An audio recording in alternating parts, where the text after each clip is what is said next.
Okay, I can hear you breathing. Welcome to Deborah Says Radio Show, Self-Empowerment Strategies. Deborah K. Adams, M.A., is an international #1 best-selling book author, expert on education and prevention of domestic violence and all forms of violence. Deborah says, I have lived it, I have studied it, and I have worked it. Deborah's consulting business, Self-Empowerment Strategies, SES, evolved out of working with thousands of survivors of domestic violence and other forms of violence over the past 2 decades. Experience, study and research, and practical application led to the development of the SES priorities and the 5 A's to authenticity. Experiencing violence is traumatic, and it reduces your innate ability to function at your highest level. Deborah and her guests will share their knowledge, skills, and strategies. Join them in living free of violence with joy and out loud. Here she is, Deborah K. Adams. Hello, listeners. Welcome to the radio show. You are listening to Deborah Says, and I'm so excited to be here today because we have a fabulous guest. I've known her for quite a while now, and we've worked together on lots of different projects, and I know for a fact that you're going to be enlightened in a topic, in a subject area that you probably don't spend a lot of time thinking about. So I'm going to introduce to you Michelle Bard, and she was born and raised in Fort Lauderdale, Florida. She has lived in Los Angeles, California, moving to the Pacific Northwest here in Washington State in 2008. Michelle is an award-winning media consultant and publicist with over 20 years in nonprofit management, media communications, and human and civil rights advocacy. She holds a communication degree and has applied her education and expertise to helping businesses and organizations obtain visibility through the media, community relations, and the internet. Michelle also helps families of missing children keep their child's face and case visible through national media outlets. Michelle comes to us as the president and co-founder of the National Women's Coalition Against Violence and Exploitation. Hi, Michelle. Hi, Deb. Thanks for having me on. Well, I'm thrilled. I think that you and I will present a lot of information to the listeners that they don't often get a chance to hear. Tell us, let's tell the listeners how you and I met. Do you remember? Yeah, I do. I was a member of a service organization, and you were our point person at another nonprofit that we actually had office space for our board meetings, and we needed to enhance that partnership, and from that point on, we enhanced our partnership. We did, didn't we? Yeah, we sure did. You and I clicked really well. Yeah, we clicked. Sometimes that's great, but other times, you know, our passion gets the best of us, and we try to move mountains that no one else will. So that's right. That's a good thing. We don't believe in the word no, do we? No. There's too many problems in this world for people to say no and solving them. So.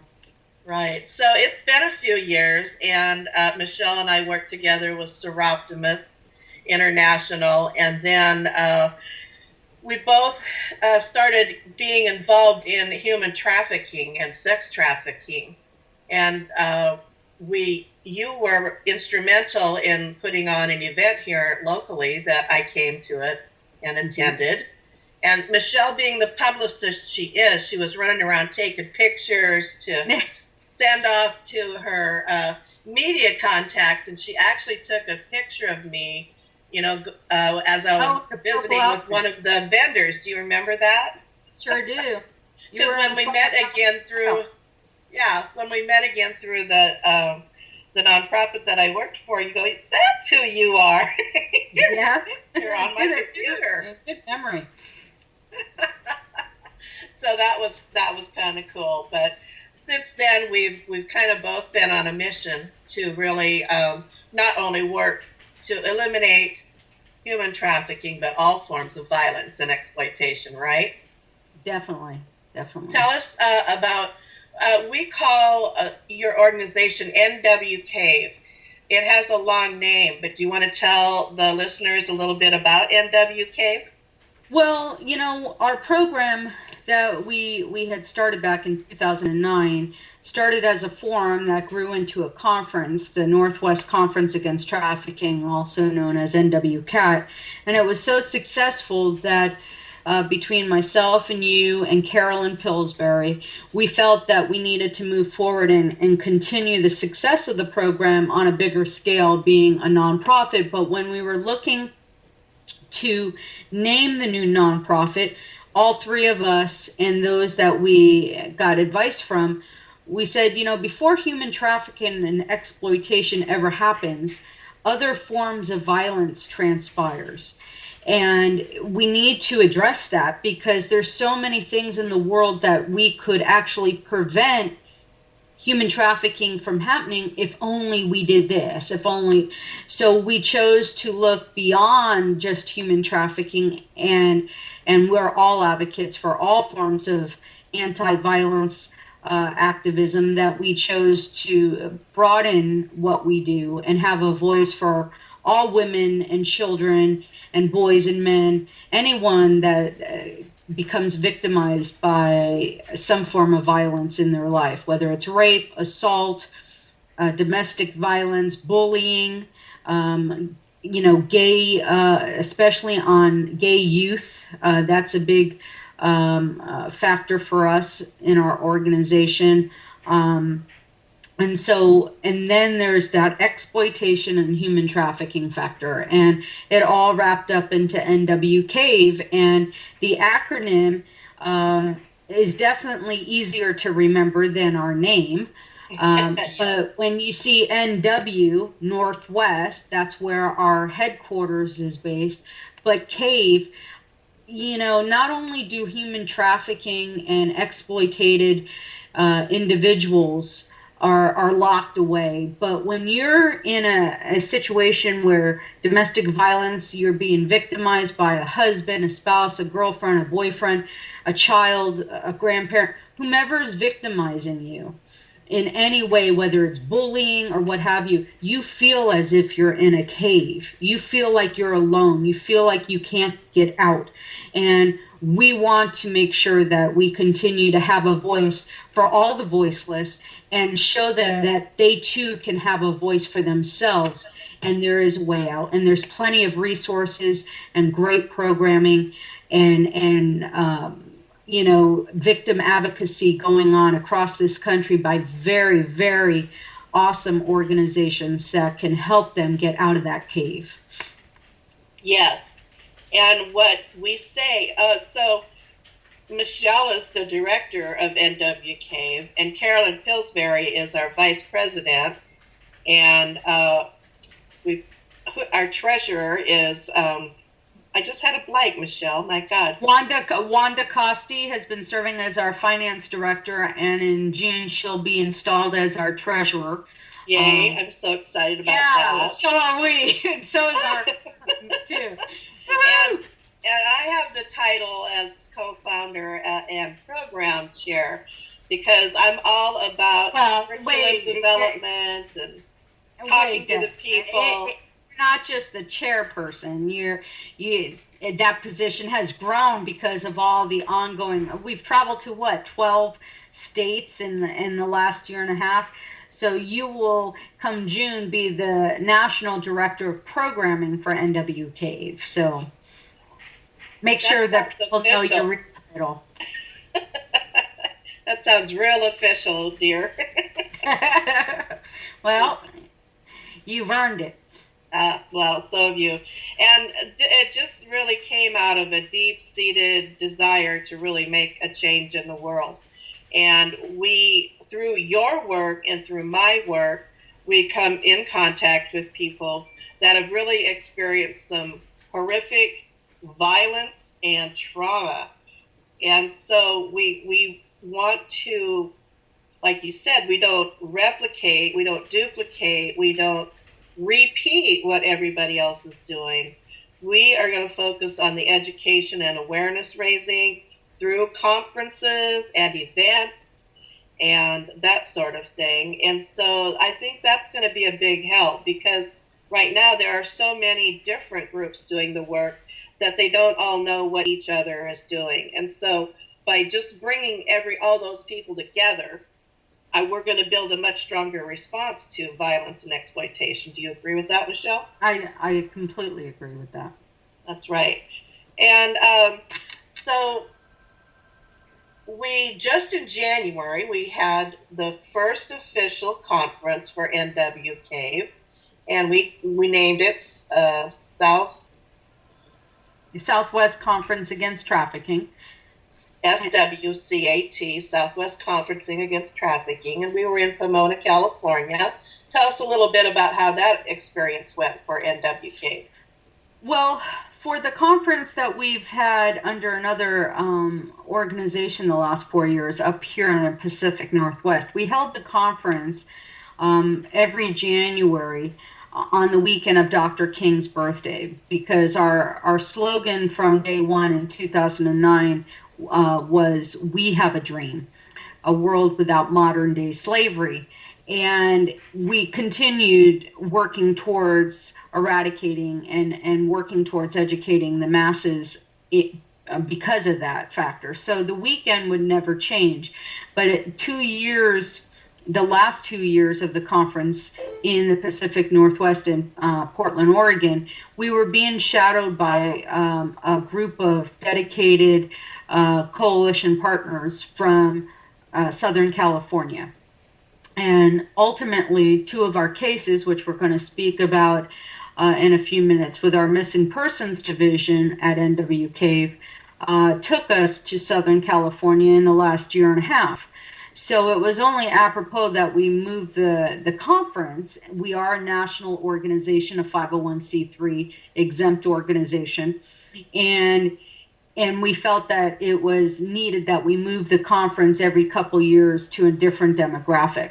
We're on a 6-year campaign for Southern California, and our first conference took place in January of this year down there in Pomona, California. And Pomona, the location of the venue for the conference, happens to sit on the border of 3 counties in Southern California, 3 major corridors of California, which encompasses San Bernardino County, Los Angeles County, and Orange County.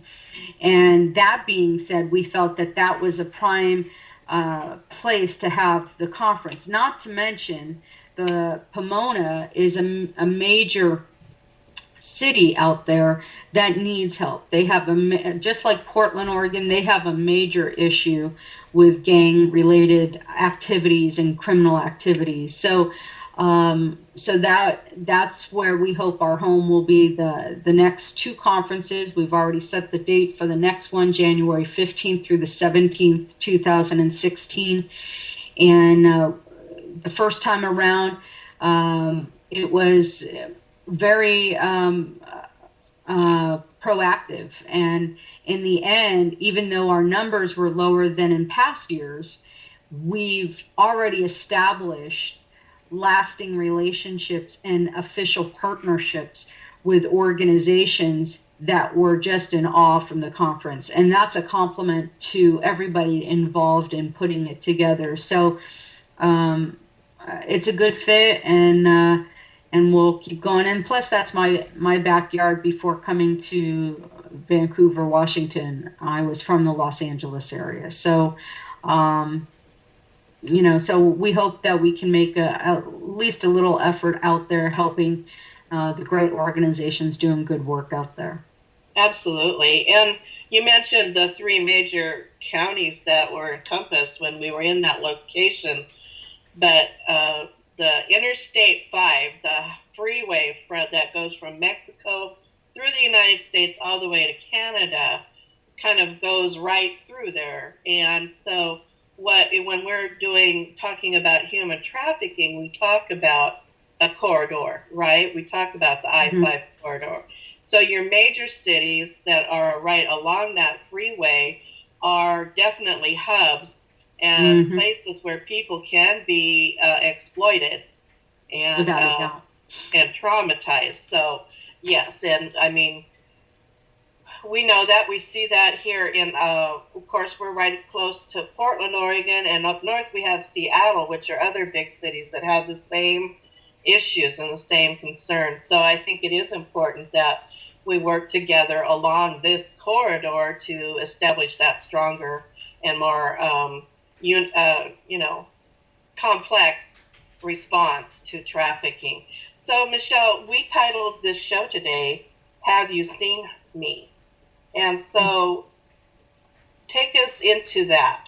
Tell us about your work with that. Well, when I first moved to the Pacific Northwest, my business as a publicist, most of my clientele, as you said in the intro, Deborah, was, politicians to entertainers to businesses to nonprofits. But when I landed here, I found that I was being asked to help on a couple high-profile missing persons cases. And so that became something that I never expected, but it became a part of me. And ultimately, when we created NW Cave, it was only fitting that what I was doing by day, we would bring into the organization and enhance it. Since 2009, I've helped many families help find their missing loved one. And so with NW Cave, we believe the same way. We have the same principles as I do personally, and that is one person missing is one too many.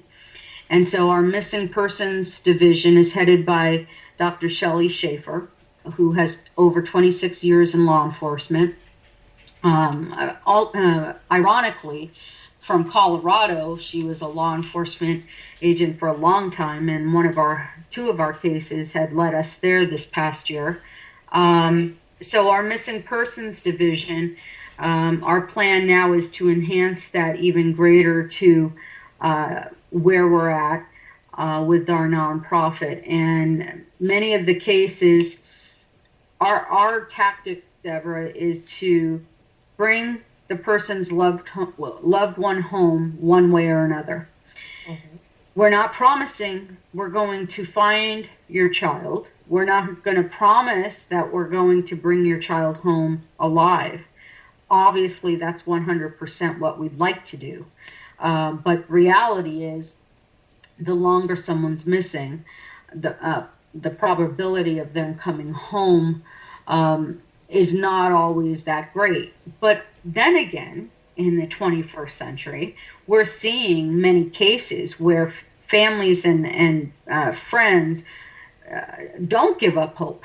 And ultimately, you're seeing the J.C. Dugards 18 years later. You're seeing the Elizabeth Smarts 9 months later, or the Sean Hornbecks 4 years later.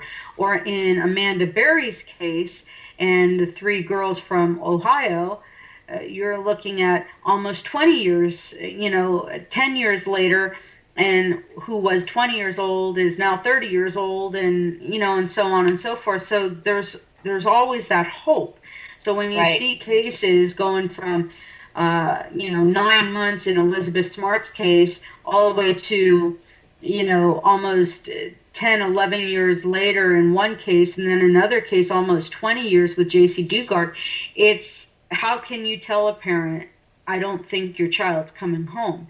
So in what we try to do is a non-traditional aspect. We don't try to impede the investigation. So ultimately, yes, there's been many of law enforcement agencies that come knocking and asking us for our support.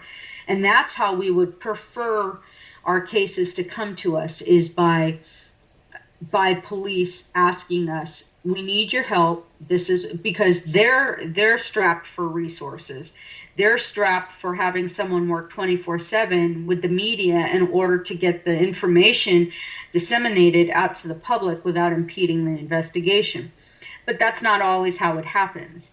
a lot of the time in the last 4 years, we've been given cases where parents are so distraught because they're not getting help from law enforcement, or law enforcement's not telling them what's going on in the investigation, or primarily a lot of the situation in the last few years has been parents of teenage girls between the ages of 13 and 17, some cases 18 and 19. And in those cases, when you have a law enforcement agent telling you straight to the parent's face, we're only here because of the heat from the media.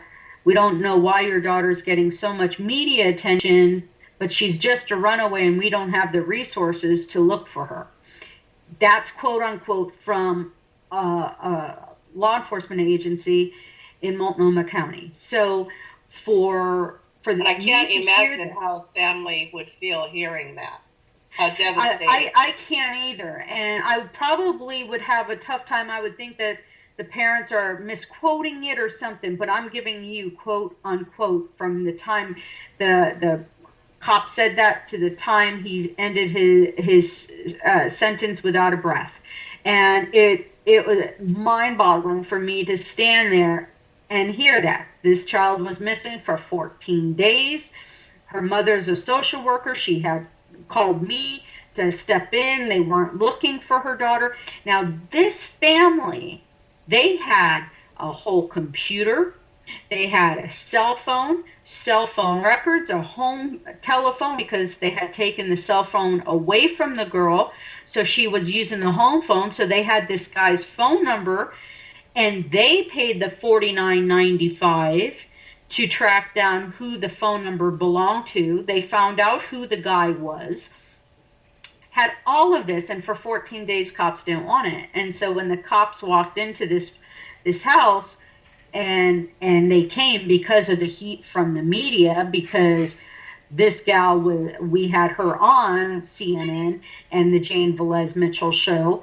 Ultimately, within 24 hours, they found her still in her pajamas that she left in. She was filthy and smelly in the back room of a rented room in a drug-infested house, sleeping in the back room.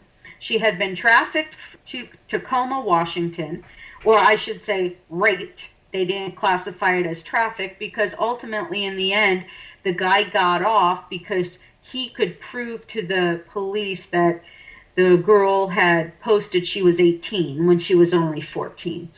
And ultimately now the Oregon law has changed for that. So those are cases that, I use as case studies when I'm talking, because it's not to get upset at the police, but that's the fact. Let's go back a little bit, Michelle. So the young teen woman that you're talking about was the circumstances around her disappearance. From your knowledge, the child was in her pajamas in her room, and the mother thought she was sleeping, and left at 3 a.m. in the morning. Left at 3 a.m. in her pajamas. Someone pulled up outside the child's house. California, right? By a guy and she walked out the door. She walked out the door, and she wasn't kidnapped per se, as one would, like, I'll talk about Lindsey Baum in a minute. She wasn't kidnapped, but our position, and I speak on behalf of Shelley and her team also here at NW Cave, our position is kids in the 21st century, yes, many of them do run away like we did as children. When I ran away. I didn't like the rules. I ran to grandma's house or my friend's house because I didn't like the rules. I didn't want to do my chores. Today, when kids are running away, most likely they're running from something. Yes. And if they're running from something, then that something needs to be investigated, and it's not being investigated in many cases. But ultimately, our position is if someone like this particular individual, and I'm not going to name her because she's still underage. When she left, she was lured away by someone she felt was going to be her boyfriend. He was in his 20s or 30s. The only reason we found her was because the heat from the media, they show up, they take the phone, they take the records, they run everything. Within 24 hours, found her because the dingbat that took her filed his phone as stolen and reported where they could find him if they found his phone. That is why we found our client's daughter. Right. And that is the only reason. Let's point out that the child was 14. 14. And the perpetrator was over 21. Yes. Yeah. And had taken her from Portland, Oregon to Tacoma, Washington. Drove from California. Came up and picked her up. And we did not know she had been taken to Washington State until I get a call. They found her, and I told her mother, take her to the nearest emergency room immediately and do a rape kit. And that's when things started coming out. Right. And that she was used for sex with his so-called friends in Tacoma. Right. So this was a good outcome for the family involved. They got their child back, but it didn't happen in any kind of timely and respectful way from the institutions that are dedicated to responding to this. It was only because of your ability to apply media pressure. So you contacted all your media friends. They ran the story on Portland area news, and that caused the police officer to change their mind about looking into it, right? In so many words, yes. Yeah. And don't get me wrong, not every agency is going to be like that. And I was reminded of that by some wonderful police officers from the Arizona area this past January at the conference. Not all police officers won't take the time. Not all police officers will give excuses like that, and not help a family look for a missing loved one. Not all cops are bad, as one of the cops worded it. And I believe that because I was brought onto a case by the Phoenix Police Department I think it was, I can't remember the officer's name offhand, but out in Arizona on a domestic kidnapping, where the father did not have the right to have the child and never brought him back after his visitation. And for 4 months, we looked for this child, and the police brought us on and utilized me to add heat to the states out of his jurisdiction. Because unless it's a federal, and a lot of domestic cases they don't become cases of the FBI. So when you have a Phoenix case of a missing boy with a father who's very dangerous, and all of a sudden you find out that, oh, well, dad is from, some part of Olympia. Oh, and grandpa knows where his son is. Well, guess what? We're in Washington. We'll send out a points bulletin to all the members of that Chamber of Commerce. Right. And start cornering him into a place. Then the police officer would tell me, I hear that he's flown over to Honolulu. Okay, we'll work with NBC over there and corner him there. And then eventually he was pulled over in Florida and the boy rescued. And then we were faced with another circumstance that I know Shelley and us are working on grants in order to start providing for families. We found that, yes, okay, case closed. They have him in custody. The boy is safe. Mom has to go and get him. There's no funds to send mom out to Florida on an airline ticket overnight to get her son. Right. So So ultimately, there's always so many different angles families face. And I never, until I got involved with this, you never see the sticky tape you got to go through. And it's never over. It's just never over for a family. Right. Even when they come home, you're faced with, okay, where do I put them? Yeah. How do I get them sober? When you're talking about human trafficking, the majority, 99% of them, will have some form of addiction to some form of a drug or alcohol. So you need to get them clean and sober. What if they're over 18 and they don't want to be placed somewhere? So this is what families have to face. And ultimately, there are great organizations out there doing fantastic work. What we try to do is the non-traditional aspects, and that is helping with media attention. Because if your child is classified as a runaway by law enforcement, the media in most markets will not talk to the family. Will not pursue it. They won't pursue it. And in one case, Yashawn Yvonne in Portland, the family came to me after they had tried going, and one network here told them straight out, she's been classified as a runaway. The police won't talk to us. We can't do anything. We can't put your daughter's face on the television. And that's a rule of theirs. So ultimately, well, I'm sure it's based in liability issues and yada yada yada. Yeah, but you know what? That doesn't go very far. Life depends on it. To the family looking for their loved one. Absolutely. And then we're always faced with, why do some cases get more attention than others?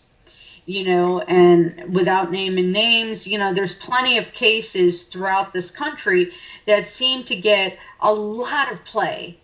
And ultimately, it's like every child deserves that same play. And everyone missing deserves that same play, but especially a child. So our effort is we learn about the case, we learn about the players, we try to talk to law enforcement, see what the situation is, tell them this family's not going to give up, this is going to be our game plan, and then we start pounding the pavement with media and trying to spin it. And any reporter out here will tell you how Yashawn Yvonne's story wouldn't have gotten any play without our help.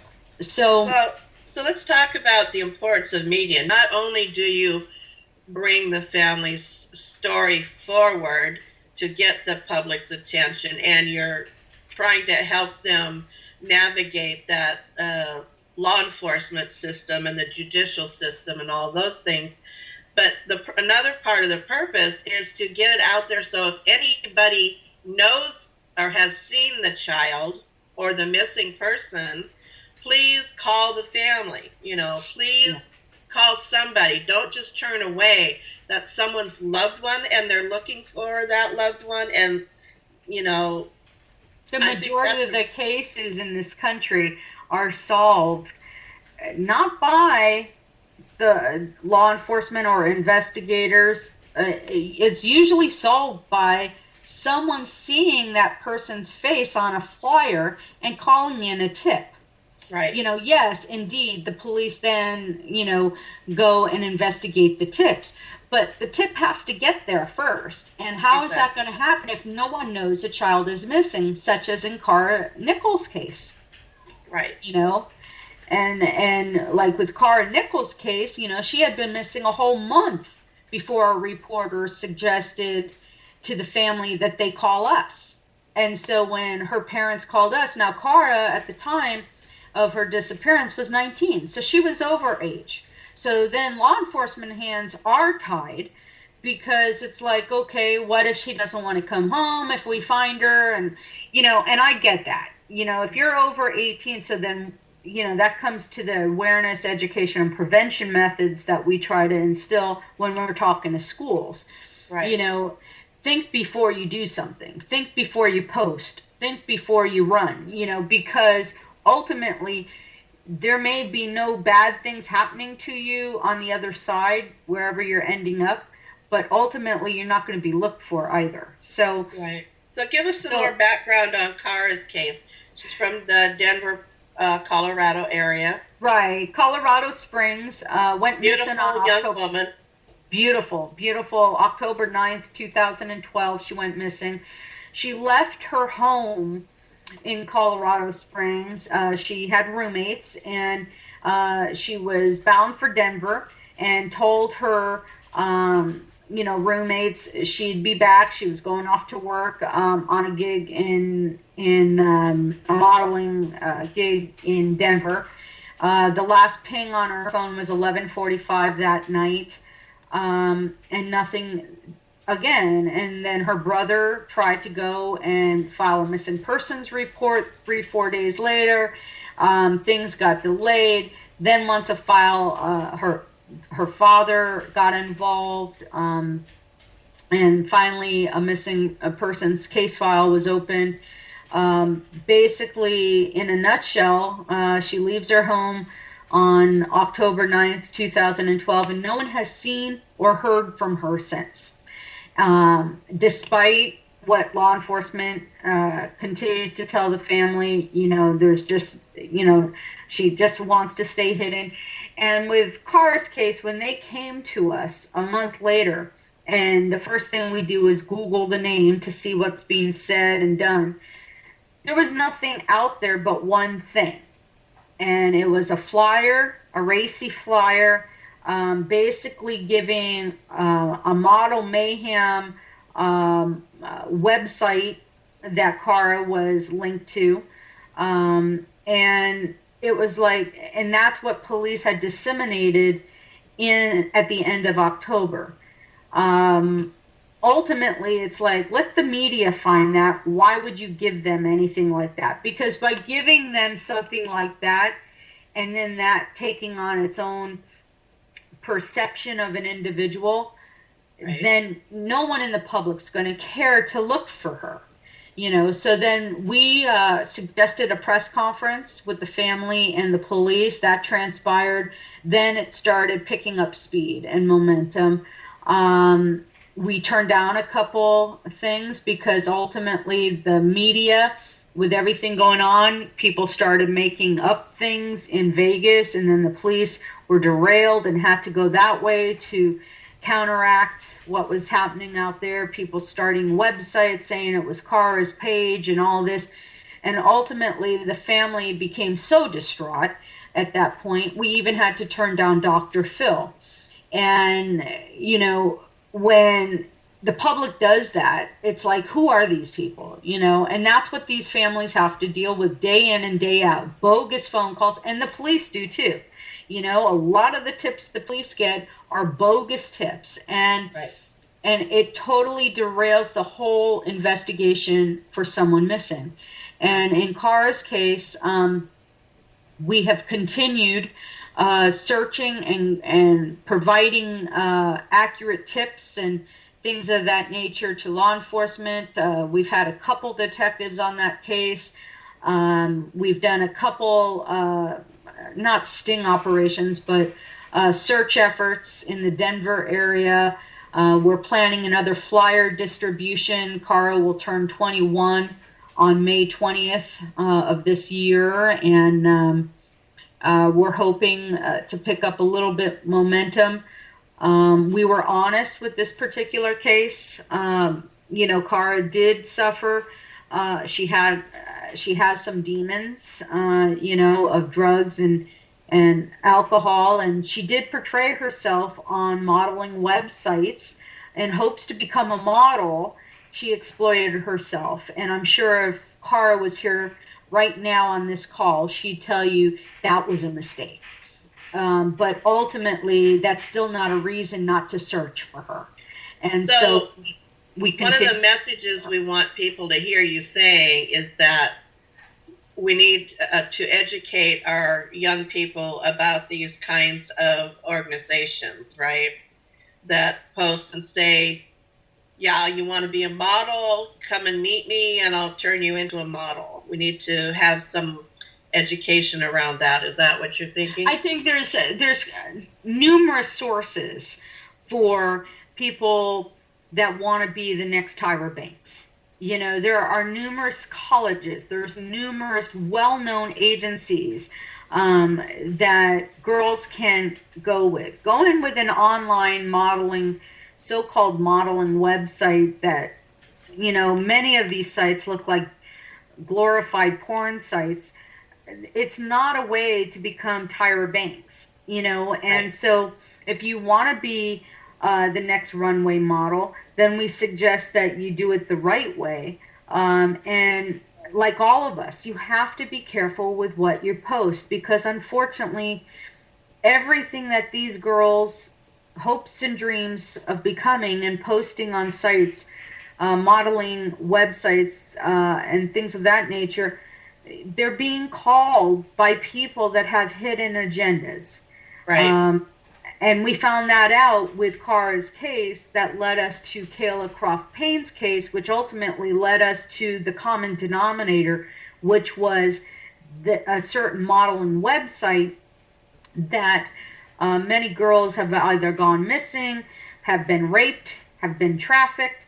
Yes, there have been successes, but not too many websites out there are being sued for millions of dollars, except for the ones that are not that legitimate. And ultimately, you got to just be cautious with what your kids are posting and direct them to where they should be going, which is the local college or a university that can hook them up in arts, any kind of arts, modeling, etc., whatever they want to do, and be supportive of it. When you're not supportive of what your child wants to do with their life, ultimately they go down the wrong path, and they're easily led because they don't have the experience that adults have. So I think you're not going to see a child come up to you from the time they're a child to the time they're even a rebellious teen and say, "Mom, I want to be a prostitute.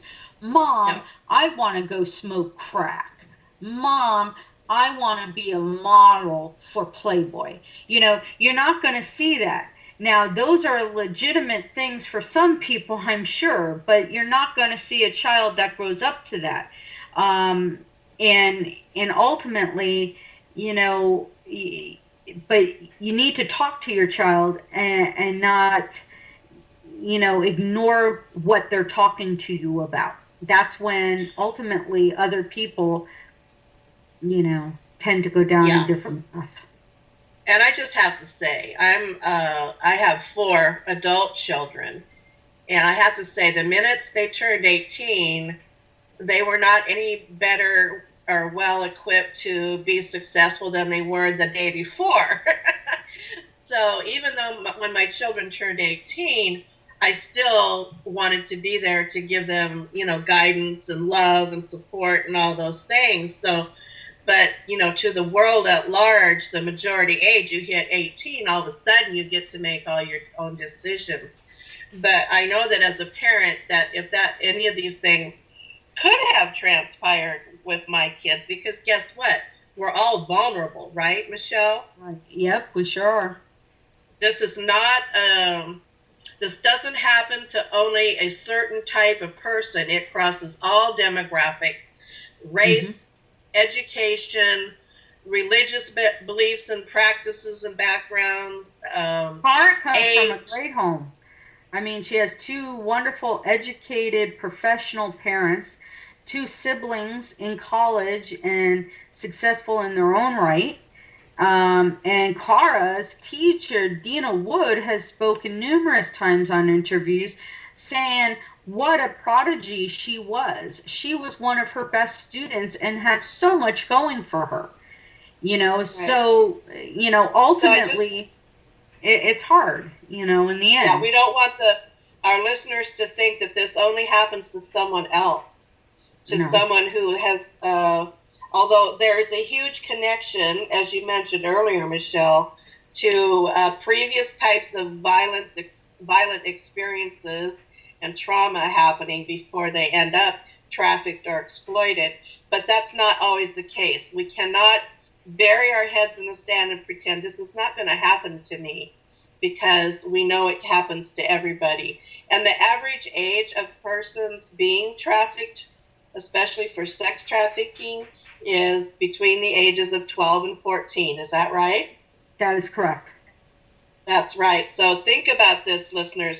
If you have a child, I call them the tween years, that 12 to 14, you know, they're just getting that sense of power and wanting to explore and push boundaries.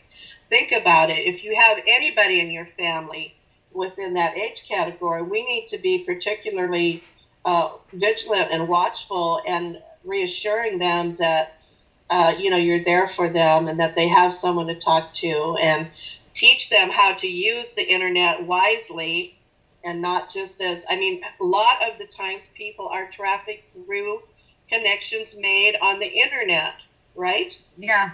Oh, yeah. I always make a point to tell the folks when I'm giving presentations that if you've got a computer in your house, if you have a cell phone or a smartphone in your house, chances are you have a predator living with you. And that's the bottom line. If 90% of all households have one computer live on the internet, you've got a predator lurking right there in your home.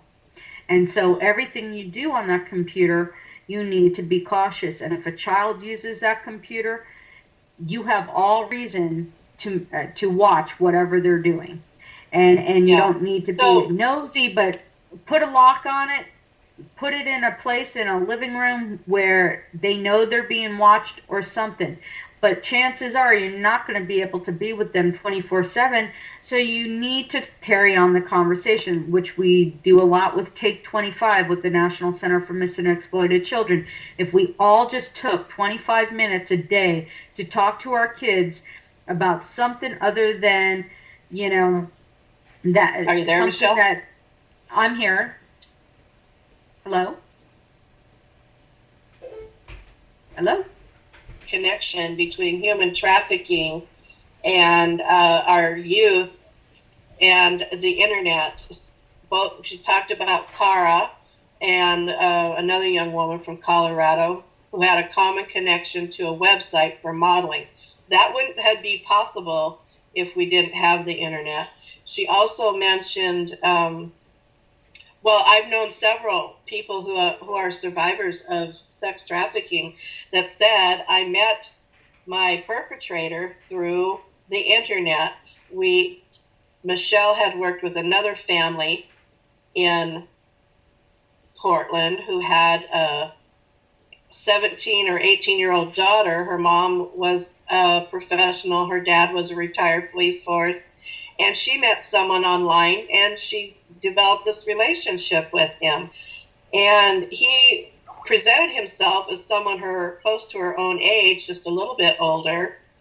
And it ended up that he convinced her to meet him. They went on a date, and he was slipping drugs into her drinks whenever she was with him. And so it ended up this beautiful young child who was getting ready to go to college had been in a compromised position, and she would go with him. He took control of her cell phone. He sent reassuring messages via the cell phone to this young woman's parents so that they weren't looking for her. And so it was a pretty scary scenario. And the only reason she was found and returned to her family was because he had put her on the street, and he had he was found in his car while he was sitting and watching her work on the street, and they arrested him, and he was 40 years old, had an extensive criminal background, several violent assault charges, and so this young woman has had years to work on herself since then, but she has been able to get the support she needed. She came around. She is attending college. She's gotten clean and sober. She's getting married. She's getting married. And that's a fabulous outcome for this. But it all could have been avoided if we as adults of children or friends of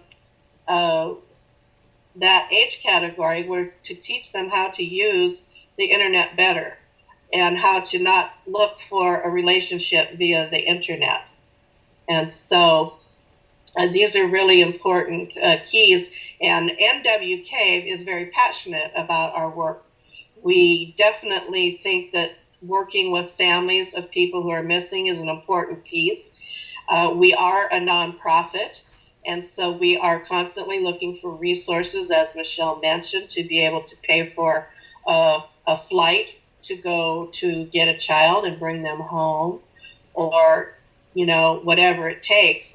Michelle has also worked with people in Alabama who had a missing mother and a young mother with small children. Right, Michelle? You just went to work with them. Right, Lisa Wallace. And you can find out about her at lisawallace.org, and she's still missing. Missing mother, and I know that her mom Barb and her father and the entire family would like to find out some answers to that. And they deserve that. They deserve an answer. She deserves that. Lisa deserves that, and so does her 2-year-old daughter. She Absolutely. wants her mommy home. So that is part of NWK's mission. And so, Michelle, let's give the listeners some information on how to learn more about NWK. Okay. Your listeners can visit us at nwcave.org. And you can also visit us at our Southwest Conference Against Trafficking at swcat.org. And for those wanting to learn more about how to be safe on the internet, or if you or someone you know has been, attempted to be lured away on the internet, visit us at operationrunway.org. And together we can definitely help the families that need a little bit of extra non-traditional services. We can provide canine dogs as well as private investigators, etc. So check us out. And we always plug the National Center for Missing and Exploited Children and our Take 25 campaign. I sit on their advisory council. And just take 25 minutes to talk to your kids. Visit TAKE25.org to learn more. And if you or someone you know has been trafficked, or you feel like you know about a trafficking case, call 1-888-3737-888. And that's the human trafficking hotline number for Polaris Project.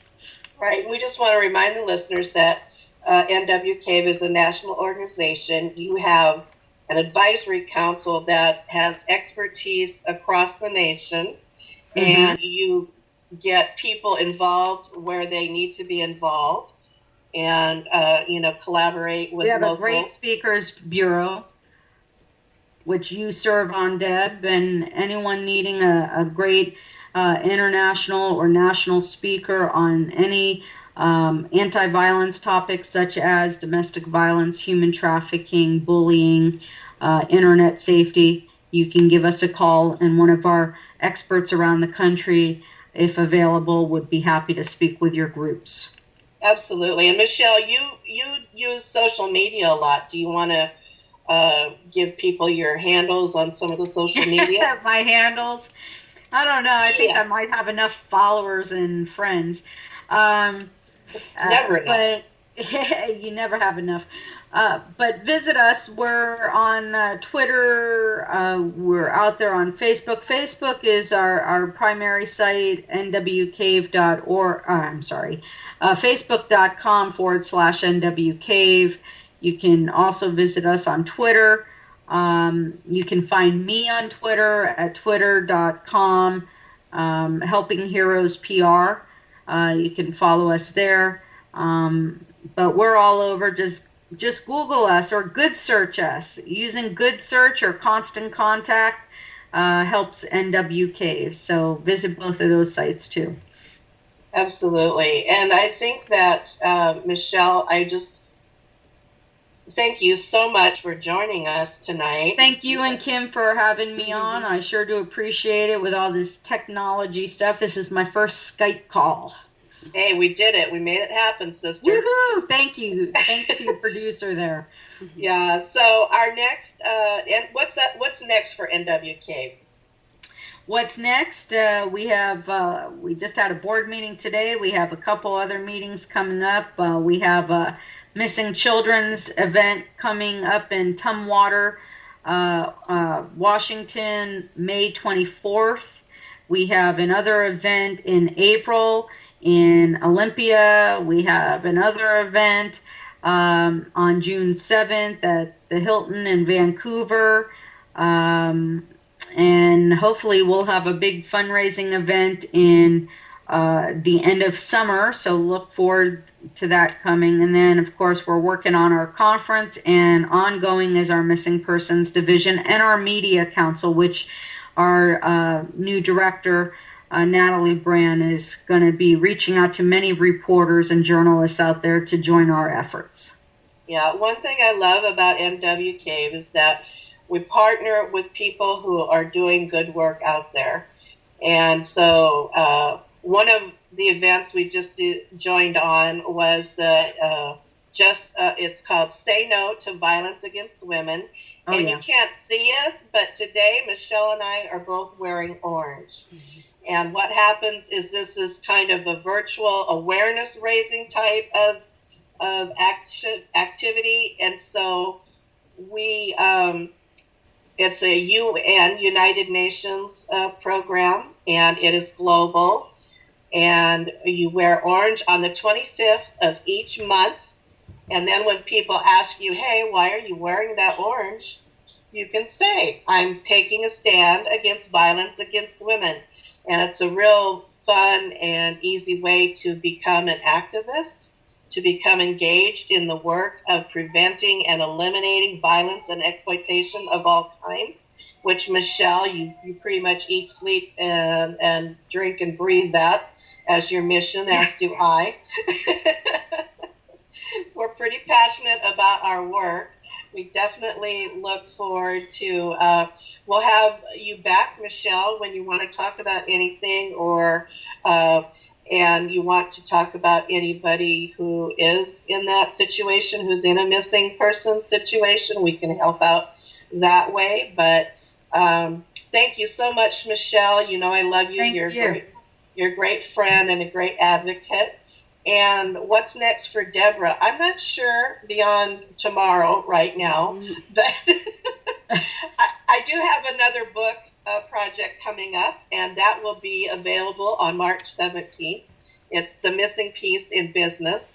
So I will have another really fun opening for that, and you can follow me as well. The intro and the will tell you how to get a hold of me, but as Michelle said, you can find me.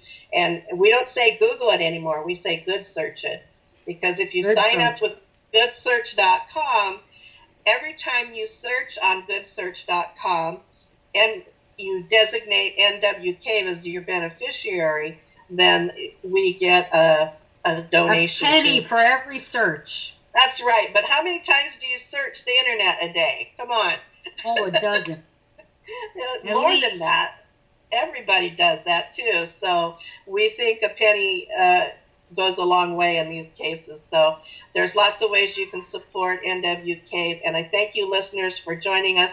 And I will see you next Tuesday, 5:30 p.m. Pacific and 8:30 p.m. Eastern Time. Thank you and good night. Good night. Thank you for listening.